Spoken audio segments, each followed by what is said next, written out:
Boa noite, começando mais uma live e hoje vai dar muito certo. Eu tenho o prazer de estar aqui com a Cida Pacheco, neuropsicopedagoga. Cida, boa noite, muito obrigada por aceitar de novo o convite, muito obrigada. Eu que agradeço o convite, a paciência, a orientação. Muito obrigada, muito obrigada.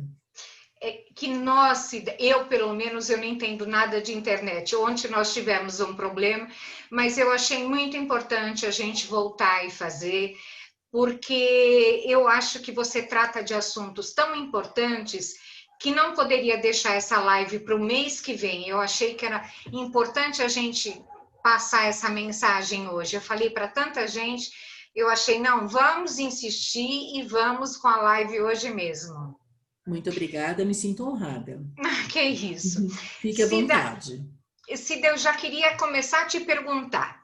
Sim, Cida, como você está vendo toda essa pandemia? Você que trata da infância, você que trata da família, como você sim. está vendo a família encarando essa pandemia, os filhos em casa?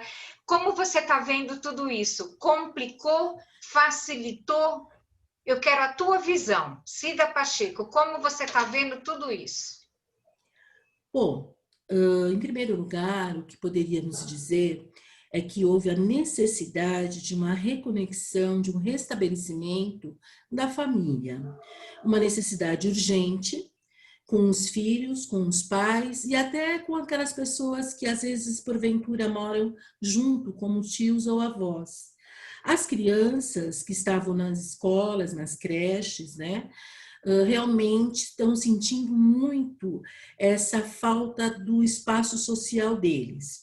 A família não estava mais acostumada, independente de trabalhar ou não, da sua necessidade ou não, de poder estar ou não com aquela criança, ao outro cuidar. Não críticas, não nada de nesse sentido. Havia se dado uma responsabilidade muito grande para o outro. No caso da escola, no caso da babá, no caso até das avós, tios que cuidavam dessas crianças. Então, houve uma necessidade urgente de se retomar o papel de mãe, o papel de pai, e que não houve tempo para se pensar como, e teve que se ter com mais amor, com mais carinho, com mais paciência, com dificuldade sim, né? Porque esses pais não podiam mais deixar, aliás, ainda não podem, né? Deixar com os avós, ou deixar na escola, ou mesmo com a babá. E esses pais tiveram que também se adequar. Então, foi sim difícil, mas por um outro lado, aproximou mais a família com os seus filhos, a família com as pessoas importantes de um núcleo que em algum momento alguém disse que não era assim tão fácil cuidar de uma família. Mas como assim não é tão fácil cuidar de uma criança? É um desafio. É verdade, mas é tão bom, a criança sente tanto, ela ama tanto o pai, a mãe, é algo que eu vejo como positivo, apesar de entender e saber, sim, que muitos pais ainda estão tendo dificuldade para se adequar a esta realidade que provavelmente não irá mais mudar. Sim, as crianças irão para a escola, sim, nós voltaremos aos nossos trabalhos, sim, mas esse cadinho, essa aproximação nunca mais ela vai mudar. Ela é muito importante e necessária, não só para a criança no seu primeiro momento de vida, mas para essa mãe, para esse pai, verem a importância, o significado do afeto, do olhar, da criança que começa a caminhar, da criança que derruba e olha para o pai para ajudar, olha para a mãe para aprender. Estava faltando isso na humanidade, né? Ainda está faltando. Mas eu sou uma pessoa que eu acredito no ser humano. Eu também, eu acho assim, a pandemia veio, Sim, lógico que tem toda uma fase muito negativa, eu não sim, vou, não quero falar que não, mas que teve esse lado da família que estava faltando muito, Sim, né? Cada vez sim, que um filho ficava doente, sempre caía para a mãe. E isso é verdade. Olha, eu vou ter que ficar porque as escolas não aceitam. Cabe os sim, pais ficarem com os filhos que estão doentes. Era sempre um problema.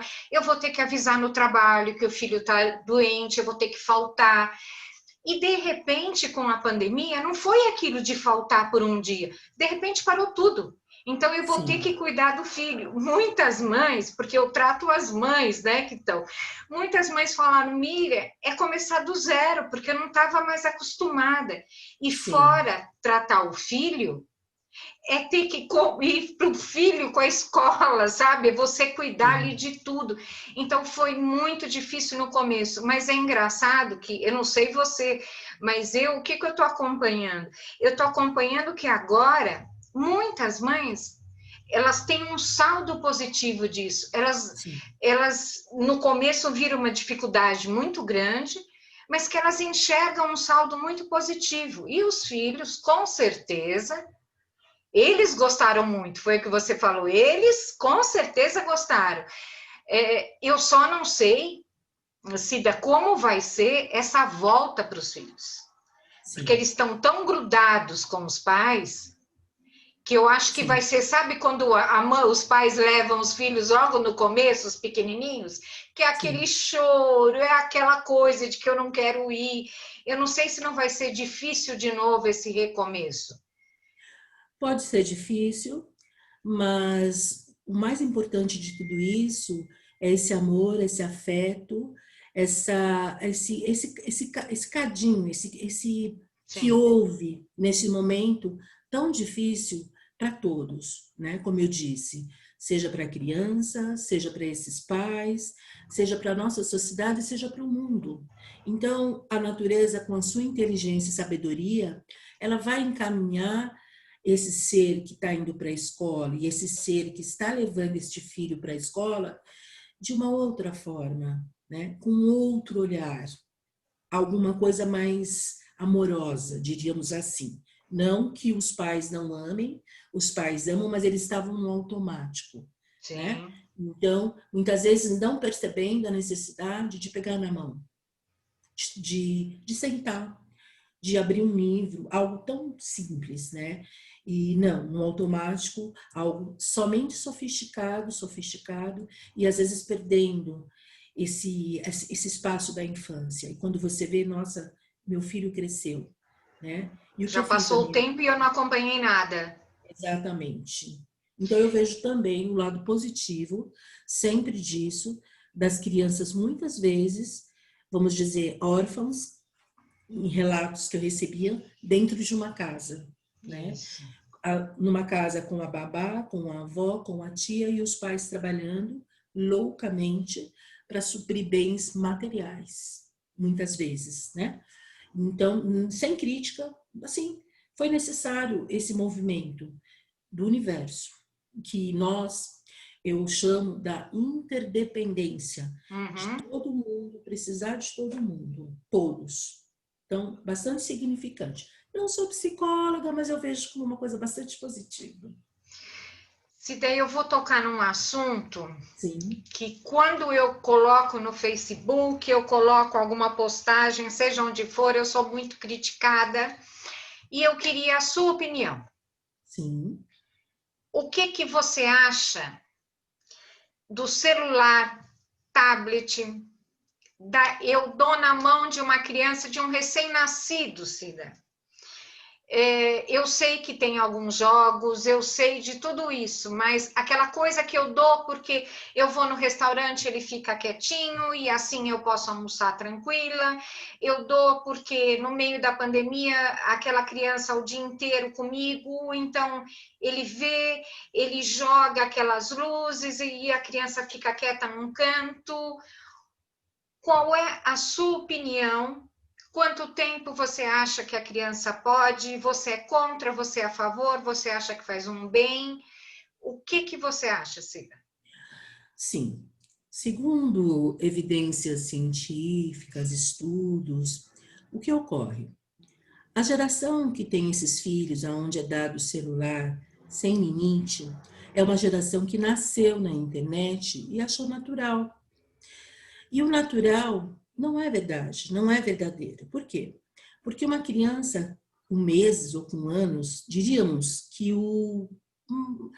assim, a partir de uns 4 ou 5 anos, uma meia hora, teria que ser assim, limitado, porque as funções cognitivas, elas só vão ser mobilizadas no estímulo do brinquedo, no estímulo do afeto, na percepção.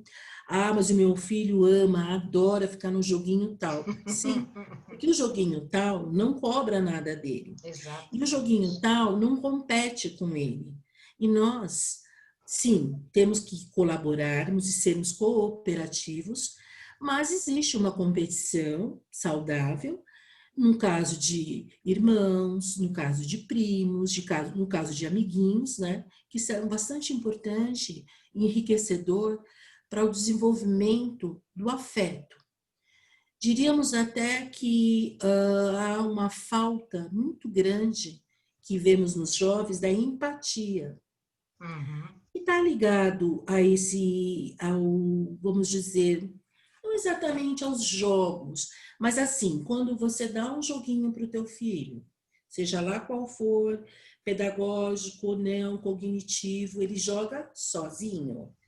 Por vezes, em exceções que ele joga com alguém, mas ele não sabe perder. Exatamente. Então, isso descaracteriza a empatia. Muito bem. A empatia seria eu me importar com o outro, eu fazer pelo outro, eu dividir com o outro. A simpatia, eu acho você muito bonita, mas então isso está faltando na família. Filhos que cobram dos pais, pais que cobram dos filhos, e a empatia também se tornou meio que moda, né? Ah, é empático. Não, não. Isso é quando você pega o seu brinquedo e brinca com outra criança. É quando você pega o seu lanche e divide com o seu irmãozinho. E é o social. Sim. Não desenvolvemos a empatia sem ter o social. E o brinquedo, não vamos ignorar, os joguinhos, seja eles quais forem, faz parte, mas ele deveria sim ser limitado. E mais, diríamos, a questão não é ser contra ou a favor. Não é saudável uma criança ter um computador ou qualquer coisa à vontade no seu quarto. Né? Uma criança de 8, 9 anos, 5 anos, que 3 horas da manhã está jogando. Né? A gente Exatamente. sabe desses casos, né? E que estão levando alguns tipos de transtornos, seja mentais e sociais. E os pais não fazem por mal, fazem por falta da compreensão, do entendimento de que não é saudável. Sim, mais uma vez eu digo, não vamos ignorar. Estamos, inclusive, aqui virtualmente, né? Mas nada como a gente tomar um café e poder dar um abraço, Com né? Poder certeza. fazer uma conversa em família, né? Olhar o olho no olho. Então, eu acho assim bastante negativo e preocupante essa nova geração que está vindo, crianças já de 3, 4 anos, com sintomas de depressão, com o TOD, que é o transtorno opositor desafiativo, que é onde a criança não aceita o não, né? E se torna aquilo um transtorno mesmo, né? Não digo uma Uhum. doença, um transtorno de comportamento social. Porque no joguinho ela pode tudo, no mundo Exato. virtual ela pode tudo, mas no mundo real nós não podemos tudo, né? E esses pais, no caso, teriam sim que rever essa atitude, né? Não negar, mas rever. Esse é, talvez E, seja o momento. e você conversa com os pais, eles falam: meu filho tem a personalidade muito forte, filho de 3 anos, 4 anos, a Não é isso. personalidade muito forte, ele quer, tem que ser. Então, Sim, sabe, não funciona assim. Um menino de não, 3 anos, você não tem que dar o que ele quer. Senão, quando não, ele tiver 18 anos, como vai ser? sim, E isso eu bato muito, porque eu acho que a gente tem sim, o menino tem que acompanhar, porque inclusive ele vai para a escola, A maioria das escolas, hoje você tem jogos no computador, você tem sim, várias tarefas. Eu acho que é sim, importante acompanhar. E ele, Cida, todo o nosso problema de internet, toda a nossa dificuldade, a criança já nasce sabendo mexer. A sim, é um criança não tem fato. dificuldade nenhuma. Eu só Sim, acho que teria que ser controlado e, sim, assim, os pais têm que saber que tipo de jogos estão dando. Eu cansei de atender crianças que os pais davam jogos, mas nunca foram olhar que tipo sim, de jogo eu comprei para o meu filho. Se sim. era um jogo agressivo, se não era, se aquele jogo estava fazendo mal, e depois realmente estava fazendo mal para o filho e a gente teve que trabalhar em cima daquilo. Até Então, eu acho porque, assim: acompanhe o que está acontecendo com o seu filho. exatamente. Não deixe no quarto para que ele durma a hora que ele bem entender. Porque uma criança de 5 anos, 4 anos, 8 anos, não tem o discernimento para ela decidir: eu vou dormir 10 horas, eu vou dormir 2 horas da manhã. Cabe Não, aos pais decidirem, não a criança. exatamente. Os pais no papel de pais. Aliás, Exato. eu ouço mães que me dizem, ai, Cida, eu sou amiga da minha filha ou do meu filho. É Sim, verdade. somos amigos e pais, cuidadores, responsáveis, imperfeitos e aprendentes. Perfeito. Mas você não é amiguinho. Eu trabalho com esse conceito que não somos amiguinhos dos nossos filhos, somos amigos e pais. Exato. Aprendemos e ensinamos, sim, sempre. Mais uma vez, volto a dizer que hoje a falta de empatia, que é a importância do próximo, não no sentido religioso, no sentido social, não se entende justamente por isso. A criança, ela é eu, mais eu, igual a eu mesma. Exatamente. Cida, eu sei que você tem um trabalho muito bonito com crianças autistas. Eu gostaria que você falasse um pouquinho sobre isso, porque é um trabalho muito importante. Eu pertenço a vários grupos do Facebook e eu sei que você também pertence. Eu gostaria que você falasse sobre isso. Sim, o autismo eu tenho como uma das minhas especialidades a saúde mental e que me deu um pouco do conhecimento para trabalhar, entender e atender as crianças autistas, né? O autismo ele é dividido em 3 níveis. A partir de 2010, quando se muda o DMS-5, do 4 para 5, que é aquela bíblia americana da psiquiatria que se usa a nível mundial. Eu atendo o nível 1, que é aquele nível onde eu posso ter acesso, onde eu posso oferecer atividades cognitivas, oferecer conteúdos e materiais próximos para ele, para a família e para o meu próprio trabalho. O 2 e 3 exigem uma equipe multidisciplinar. Então, Uhum. a criança autista, ela realmente houve toda uma história que lá atrás, da mãe geladeira, onde se dizia que a criança não se expressava em função da falta de afeto da mãe. Coitado. Isso em 1960, alguma coisa assim, até um autor que ele escreve, ele é um psicanalista, não me recordo agora o nome dele, mas se alguém quiser, posteriormente eu posso estar enviando, e ele faz essa classificação da mãe geladeira. Então, em função disso, vários mitos foram surgindo no decorrer, até que se viu, né, que não era essa falta de carinho dessa mãe, desse afeto dessa mãe, e sim algo que ainda se estuda, não se sabe exatamente em que momento esse cérebro não consegue se definir e há falhas por causas ambientais, por causas genéticas e às vezes até por causas de usos de drogas, de bebida alcoólica. Se estuda muito, se fala muito. O que se sabe que as terapias comportamentais são as que estão dando melhores resultados. E a companhia e tendo um acompanhamento de Uhum. um neuropsiquiatra ou do neuropediatra com a devida medicação. O que ocorre é que a grande maioria dos pais não aceitam. É verdade. Não aceitam no sentido de ficar buscando uma cura a todo momento. Óbvio, é um desafio, né? No meu caso, como eu expliquei, do nível 1, nem tanto. Mas o nível 2 e o nível 3 são aqueles muito mais agressivos, aqueles que têm aquele efeito que batem cabeça, que começam a bater as mãos, que gritam porque eles não conseguem compreender a percepção sensorial. Dando um Uhum. exemplo, ele não identifica, por exemplo, um barulho de um avião. É um barulho. O barulho de uma explosão é um barulho que está incomodando. O que Causa se uma sabe, confusão para ele, né? Ele exatamente, o não que se sabe o que sabe é que aquela confusão.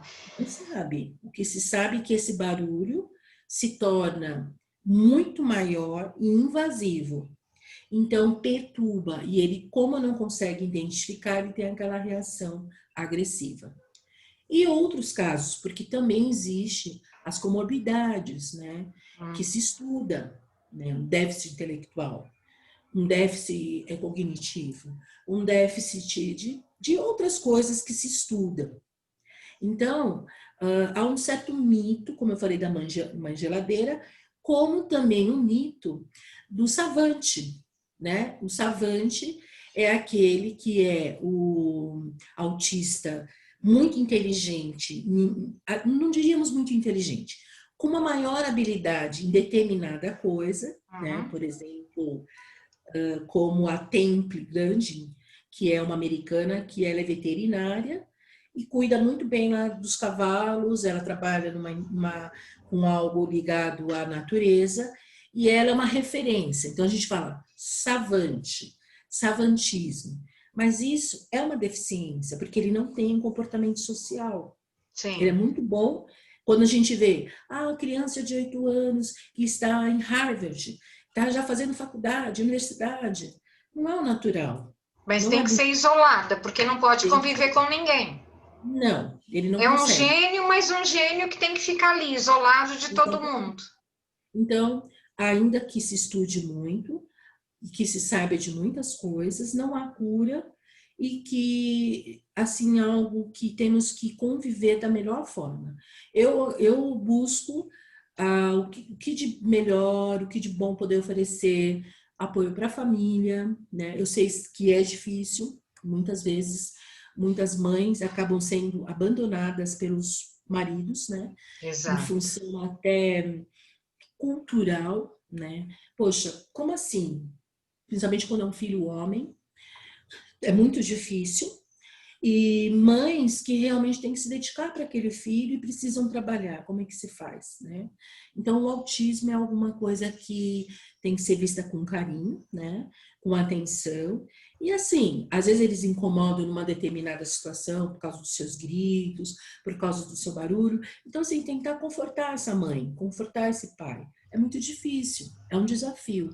Mas eu gosto muito deles, aprendo Eu acho que muito. a palavra do autismo é aceitação em primeiro lugar, porque é você receber a notícia e aceitar. Depois que Sim, você aceita, aí você começa a compreender como funciona, porque tem todo um mecanismo para você compreender, né? E exatamente. a aceitação vem em primeiro lugar, porque se você não aceitar, aí Uma você, briga eterna. você não consegue entender como funciona. Você não Sim. entende o seu filho, ele não consegue ter um. Porque às vezes você consegue ter dois, três filhos e só um filho autista. Sim. Né? Então você precisa aceitar aquele filho, porque se você não aceitar, os irmãos não aceitam. A sociedade não aceita, a família não aceita, e que não é fácil, é um desafio Não, não sim. é fácil mesmo, Mas não é quando fácil. compreendemos que podemos fazer algo para melhorar aquela situação, ela diminui essa intensidade, né? É um Sim. desafio sim. Mas é um ser que está ali precisando do nosso amor, do nosso carinho, da nossa atenção, de todos. E Cida, você tem uma escola. Conta um Sim. pouquinho para a gente dessa escola, como funciona, onde fica, o que você faz. Conta como Sim. funciona. Ele é um espaço educativo, Hum, fica em Atibaia, próximo ao centro, algo de 2 km. Nesse espaço, eu interajo com vários tipos de pessoas, não só crianças, como adolescentes e adultos, e levo todos os recursos possíveis para que possa, numa cura, uma autocura, seria isso? Amenizar aquela situação que a pessoa está vivenciando. Por exemplo, um adulto que tem dificuldade na leitura. hum, Porque ele teve algum problema, ele teve algum acidente, ele perdeu um pouco da audição, então ele vai ter que retomar. Eu vejo qual é a melhor, numa avaliação, obviamente todos eles têm um laudo, né? No tá. caso de um otorrino, de um neuro, e diante daquele laudo, eu vejo quais são os recursos que eu posso oferecer. Então, é um trabalho terapêutico, né? Um trabalho para que a pessoa resgate, né? Algo que ele já tem, porque só resgatamos algo que já tínhamos. Porque eu Sim. digo, porque às vezes a pessoa fala assim, nossa, mas ele era tão inteligente, a não ser que ele tenha um déficit provocado, por exemplo, por um AVC, por um acidente, não que ele deixe de ter, mas os próprios neurônios, a própria circulação neural irá dificultar para que ele possa estar trazendo isso no dia a dia. Existem muitos trabalhos competentes do TO, do trabalho de fisioterapeutas, que hoje auxiliam muito as pessoas que têm, vamos dizer, AVC, que é alguma coisa bastante comum, né, hoje em Sim. dia. Mas o propósito é trazer qualidade de vida, porque dentro disso eu trago também música, quer dizer, levo música, conhecimentos gerais, jogos cognitivos, né? Um apoio, aromaterapia, que é alguma coisa que eu gosto muito e todos eles gostam. Então, há vários recursos que eu levo dentro desse meu espaço para proporcionar e ser proporcionada, porque eu também fico contente e eu também aprendo muito, É né? uma Como troca muito grande, né? muito grande, ele é um espaço para isso, né? Então, o objetivo é ajudar, o objetivo é ensinar, mas que a pessoa fique por algum tempo e caminhe sozinho, né? Não é ficar ali. Sim, há várias atividades, várias coisas que são oferecidas, mas o propósito é assim oferecer caminhos. E existe, né? Assim como eu indico para colegas, para profissionais, leituras que possam de alguma forma aliviar aquela dor da alma daquela pessoa, porque é muito difícil, às vezes a pessoa não consegue mais escrever, ela vai ter que retomar a escrita, mas ela sabe escrever, ela sabia escrever. Eu pontuo isso porque às vezes a pessoa diz assim também: nossa, meu filho estudou tanto e foi mal na prova.